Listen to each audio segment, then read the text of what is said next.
Yes, ladies and gentlemen, I told you, give me about 2 weeks, and that's what I got. I got about 2 weeks, and I finally got it done.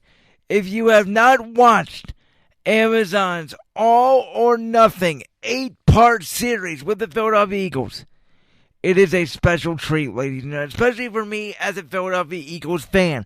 There's some stuff in there that I learned that I never knew before. It got very emotional, especially in the last episode when it's an hour and 15 minutes. These episodes were between 38 and 45 for the first 7.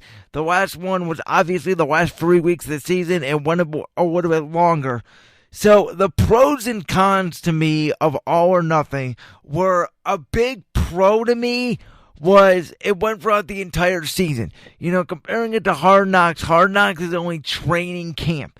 So this thing went throughout the whole season. They followed players. You know, they went to a lot of players' homes more. They were at Brandon Graham's home on both Thanksgiving and Christmas, which shout out to BG for letting us in there during those times because that should be just family time. But that just shows again the man the BG is. You know, it showed a lot of outings that the Eagles were doing in the community. It showed 94.1 WIP, which I've talked about a little bit on this show, which I have said their media is as good as 92.3 The Fan, a.k.a. they're not that good. They're nothing but screamers and nothing but complainers.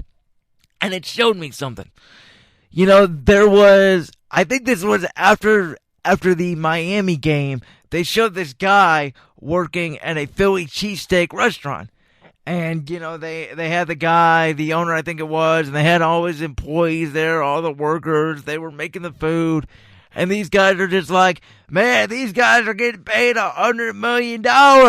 Why aren't they winning? And I'm just like, oh my God.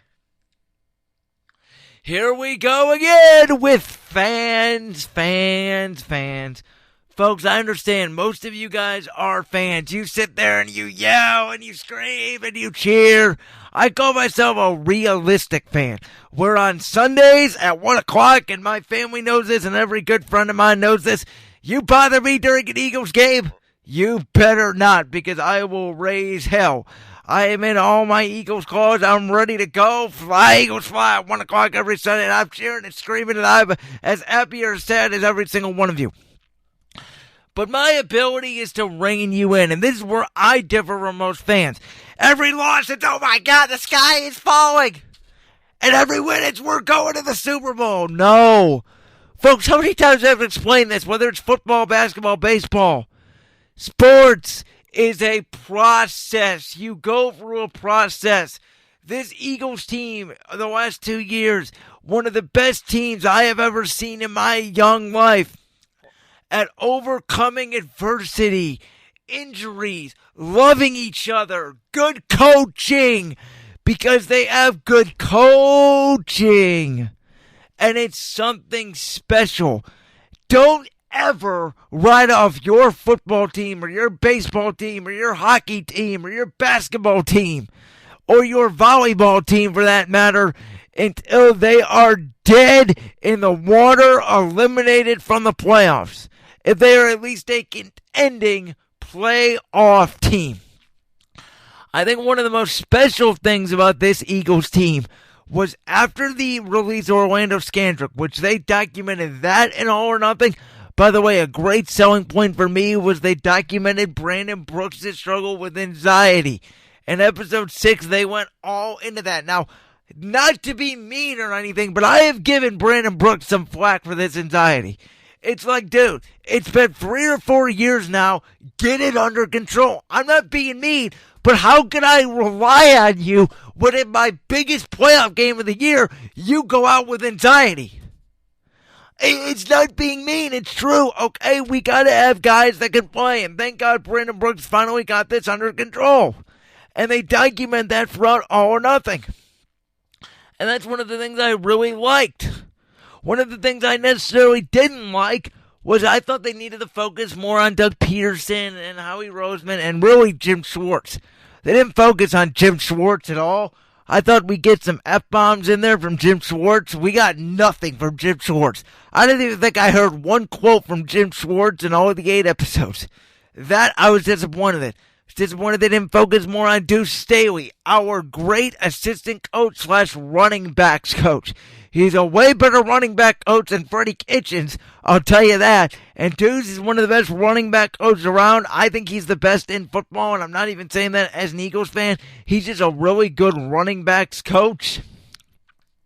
Thought they needed to focus more on Jeff Stoutland, our great offensive line coach. So I think the coaches, they need to focus on Week 1, they kind of focused a little bit on Doug Peterson. That was it. Howie Roseman, they focused on a little bit. That was it, which I'll get to Howie in about a minute. So again, the cons to me of the production part of it was more focus on the coaches. Obviously, in Hard Knocks, we got a lot of Greg Williams and we got a lot of Hugh Jackson, which I personally enjoyed when they did the Brown stuff. And of course, with Oakland, we got a lot of John Gruden. So I would have loved to see All or Nothing focus a little bit more on the coaches and a little bit less on the players, but I understood the route they took because, it's throughout the whole season. But again, All or Nothing really did showcase the leaders on this Eagles team. Brandon Graham, Fletcher Cox, and Malcolm Jenkins on defense, along with Deshaun Jackson, Carson Wentz, and Zach Ertz on offense. And I will tell you, one of the things that I learned, us and the fans, you guys know we don't like the Dallas Cowboys.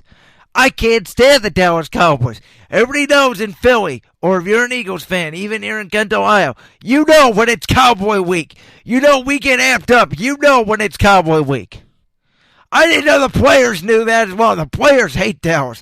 Man, you should hear Deshaun Jackson, Zach Ertz in that meeting. We're talking about how much they literally cannot stand Dallas. And that, to me, is a rivalry. A rivalry has two parts. It has, hey, the fans hate you, but the players also hate you too. And Dallas hates us because we heard a little soundbite from Jalen Smith in there. We heard stuff from Fletcher Cox and Brandon Graham. I mean, this is a real rivalry. And Eagles-Cowboys need to be on Sunday Night Football, Thanksgiving, prime time every single year. Because those boys can't stand each other. And I love it. Hey, Jerry, why don't you go ahead and pay Dak $39 million so my team can blow out his shoulder?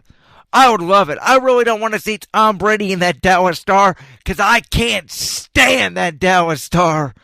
But, man, I'd love to see Dak Prescott in that Star. I've defended Dak. I've talked about this a little bit. I think Dak's a nice quarterback. Do I think he's better than Carson Wentz?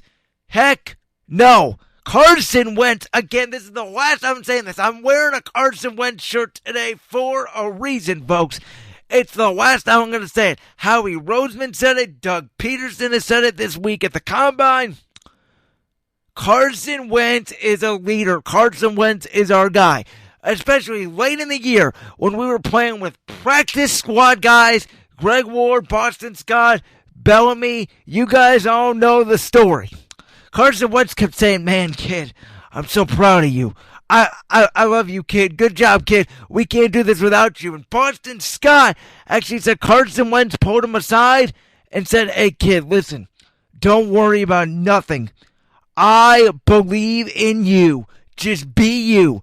That is a franchise leader. That is a franchise quarterback. That is my quarterback. And it's interesting because yesterday, Howie Roseman had a great interview with Pro Football Talk. Of course, Mike Florio and Chris Sims of Pro Football Talk. And one of the things that I thought was very interesting, besides the fact when they asked him about the Dream Team, and he literally got the straightest face I've ever seen Howie Roseman make, and he said, don't ask me about that. I still have nightmares about that. I'm dead serious. Let's move on. I thought one of the interesting things Howie Roseman said was, once we've acquired Carson Wentz in 2016, in 2017, I didn't even look at Deshaun Watson, Patrick Mahomes, those quarterbacks, because I knew we had our guy. And he talked about, him and Doug were at Carson Wentz's pro day in North Dakota, and Doug Peterson watched Carson Wentz effortlessly,